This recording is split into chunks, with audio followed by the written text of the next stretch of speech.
ये जानते हैं उत्तर प्रदेश की 25 महत्वपूर्ण खबर केवल 10 मिनट में। लेकिन उससे पहले अगर आप लोगों ने अभी तक चैनल को सब्सक्राइब नहीं किया तो जरूर कर लीजिए। उत्तर प्रदेश दिवस 2026 को इस बार बड़े स्तर पर भव्य जनोत्सव के रूप में मनाने की तैयारी की जा रही है। ये आयोजन 24 से 26 जनवरी तक चलेगा, जिसमें प्रदेश की समृद्ध संस्कृति, पारंपरिक शिल्प, लोक कलाएं, व्यंजन और विकास यात्रा को एक ही मंच पर प्रस्तुत किया जाएगा।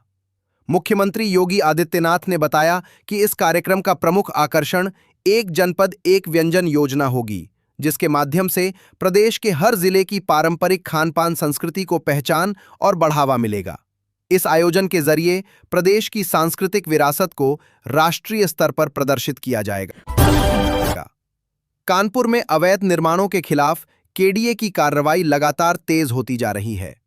सिंहपुर कछार क्षेत्र में करीब 7 बीघा जमीन पर बने अवैध मकानों को ध्वस्त कर लगभग 40 करोड़ रुपए मूल्य की जमीन को कब्जा मुक्त कराया गया है। केडीए अधिकारियों के अनुसार पिछले 2 महीनों में ही 100 करोड़ रुपए से अधिक कीमत की सरकारी जमीन को अवैध कब्जे से मुक्त कराया जा चुका है। प्रशासन का साफ संदेश है कि अवैध निर्माण किसी भी हाल में बर्दाश्त नहीं किए जाएंगे। ज्ञानवापी मामले में कांग्रेस नेता राहुल गांधी की मुश्किलें बढ़ती नजर आ रही हैं। इस मामले में विशेष अदालत ने राहुल गांधी को नोटिस जारी करते हुए 29 जनवरी को अदालत में पेश होने का आदेश दिया है। आरोप है कि उनके एक विदेशी बयान से भारत की अंतर्राष्ट्रीय छवि को नुकसान पहुंचा है। ये नोटिस सारनाथ निवासी एक वादी द्वारा दाखिल की गई अर्जी पर जारी किया गया है। अदालत ने मामले को प्रथम दृष्टया गंभीर मानते हुए राहुल गांधी से जवाब तलब किया है, जिससे ये प्रकरण राजनीतिक हलकों में चर्चा का विषय बना हुआ है।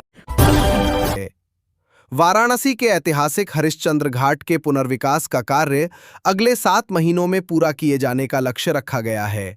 इस दौरान घाट पर जनसुविधाओं के विस्तार, सुरक्षा व्यवस्था और संरचनात्मक मजबूती पर विशेष ध्यान दिया जा रहा है। अधिकारियों ने स्पष्ट किया है कि पुनर्विकास कार्य के चलते आम श्रद्धालुओं और शवदाह के लिए आने वाले लोगों को किसी प्रकार की परेशानी न हो, इसके लिए सभी जरूरी व्यवस्थाएं की जाएंगी। कार्य पूरा होने के बाद घाट और अधिक सुरक्षित व सुविधाजनक रूप में सामने आएगा। आगे की खबर जानने से पहले कमेंट बॉक्स में जरूर बताइए आप किस जिले में रहते हैं, ताकि हम उस जिले के महत्वपूर्ण खबर सबसे पहले आप तक पहुंचा सकें। राजधानी लखनऊ के बिजली उपभोक्ताओं के लिए राहत भरी खबर सामने आई है। आने वाली गर्मियों में बिजली संकट से निपटने के लिए बिजनेस प्लान 2025 के तहत करीब 397 करोड़ रुपए की योजनाओं पर तेजी से काम किया जा रहा है, जिसमें अब तक लगभग 80% कार्य पूरा हो चुका है। योजना के तहत नए ट्रांसफार्मर लगाए जा रहे हैं, उपकेंद्रों की क्षमता बढ़ाई जा रही है और नई बिजली लाइनों का विस्तार किया जा रहा है।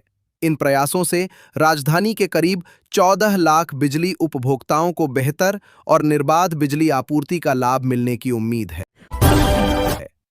उत्तर प्रदेश के 19 जिलों में बिजली चोरी के मामलों पर अब सख्ती और तेज कर दी गई है। मध्यांचल विद्युत वितरण निगम ने ऐसे करीब 9,800 उपभोक्ताओं की सूची तैयार की है, जिन पर कुल 1,229 करोड़ रुपए का बकाया है। बकाया राशि की वसूली के लिए विजिलेंस और बिजली विभाग की संयुक्त टीमें लगातार छापेमारी और कार्रवाई कर रही हैं।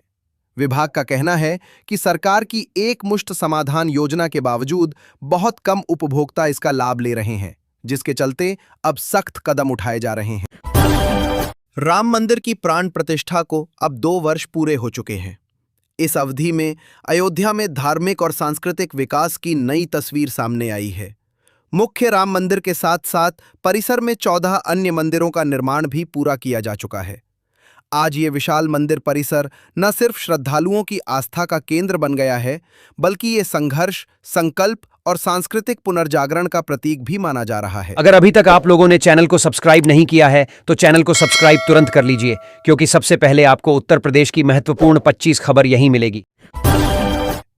राजधानी लखनऊ में सांस्कृतिक विरासत को समर्पित सन्नत कथा फेस्टिवल का 17वां संस्करण आगामी 30 जनवरी से शुरू होने जा रहा है। इस वर्ष फेस्टिवल की थीम कोलकाता से लखनऊ का राब्ता रखी गई है, जिसके जरिए दोनों शहरों की साझा तहजीब और सांस्कृतिक जुड़ाव को दर्शाया जाएगा।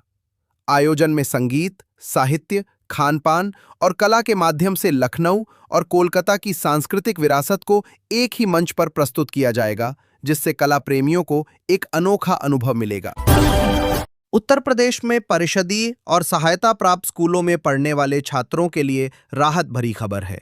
राज्य सरकार ने 23, 25 और 26 जनवरी को स्कूलों में अवकाश घोषित किया है, जिसके चलते इन दिनों नियमित पढ़ाई नहीं होगी।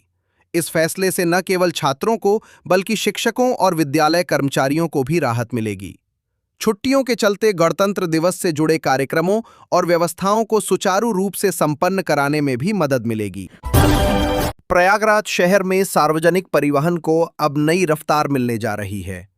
शहर को कुल 33 इलेक्ट्रिक बसों की सौगात मिलने वाली है, जिनमें से 6 ई बसें पहले ही पहुंच चुकी हैं, जबकि शेष 27 बसें जल्द ही बेड़े में शामिल की जाएंगी। इन इलेक्ट्रिक बसों के संचालन से यात्रियों को न सिर्फ आरामदायक और आधुनिक सफर का अनुभव मिलेगा, बल्कि शहर में ध्वनि और वायु प्रदूषण को भी काफी हद तक कम किया जा सकेगा। ई बसों के सुचारू संचालन के लिए राजापुर डिपो में अत्याधुनिक चार्जिंग स्टेशन भी बनाया जाएगा, जिससे पर्यावरण अनुकूल परिवहन व्यवस्था को मजबूती मिलेगी। कानून व्यवस्था से लेकर निवेश के मोर्चे पर मुख्यमंत्री योगी आदित्यनाथ के नेतृत्व में उत्तर प्रदेश ने विकास की नई तस्वीर पेश की है। सख्त कानून व्यवस्था और जीरो टॉलरेंस नीति के चलते अपराधों पर प्रभावी नियंत्रण हुआ है, जिससे प्रदेश की कानून व्यवस्था मजबूत हुई है और आम जनता का भरोसा बढ़ा है। साथ ही एक्सप्रेसवे नेटवर्क, नए एयरपोर्ट और औद्योगिक कॉरिडोर जैसे बड़े इंफ्रास्ट्रक्चर प्रोजेक्ट्स के कारण देश विदेश के निवेशक उत्तर प्रदेश की ओर आकर्षित हो रहे हैं। नतीजतन राज्य की अर्थव्यवस्था 12.88 लाख करोड़ रुपए से बढ़कर लगभग 31 लाख करोड़ तक पहुंच चुकी है और सरकार का लक्ष्य है कि 2029 से 30 तक उत्तर प्रदेश को $1 ट्रिलियन की अर्थव्यवस्था बनाया जाए। फास्टैग उपयोगकर्ताओं के लिए ये खबर बेहद जरूरी है और सतर्क रहने की चेतावनी भी है। अगर किसी एक मोबाइल नंबर से 2 फास्टैग लिंक हैं, तो टोल प्लाजा पर दोनों फास्टैग से पैसे कटने की आशंका बढ़ जाती है। कानपुर कबई मार्ग और मध्य प्रदेश के एक टोल बूथ पर इस तरह की गड़बड़ी के मामले सामने आए हैं। विशेषज्ञों का कहना है कि वाहन चालकों को तुरंत अपने फास्टैग अकाउंट की जांच करनी चाहिए और अनावश्यक या डुप्लीकेट लिंक को हटवाना चाहिए, ताकि अतिरिक्त कटौती से बचा जा सके। प्रदेश में मौसम एक बार फिर करवट लेने जा रहा है। पश्चिमी विक्षोभ के सक्रिय होने के चलते अगले 48 घंटों के भीतर तापमान में गिरावट के साथ बारिश की संभावना जताई गई है। मौसम विभाग के अनुसार इसका असर सबसे पहले पश्चिमी उत्तर प्रदेश में देखने को मिलेगा, जहां बादल छाने और हल्की से मध्यम बारिश हो सकती है। इसके बाद प्रदेश के अन्य हिस्सों में भी मौसम बदलाव का असर दिखाई देने की संभावना है, जिससे ठंड में एक बार फिर बढ़ोतरी हो सकती है। लखीमपुर खीरी की गन्ना समितियों में करोड़ों रुपए के उर्वरक और कीटनाशक के एक्सपायर होने का मामला सामने आने के बाद हड़कंप मच गया है।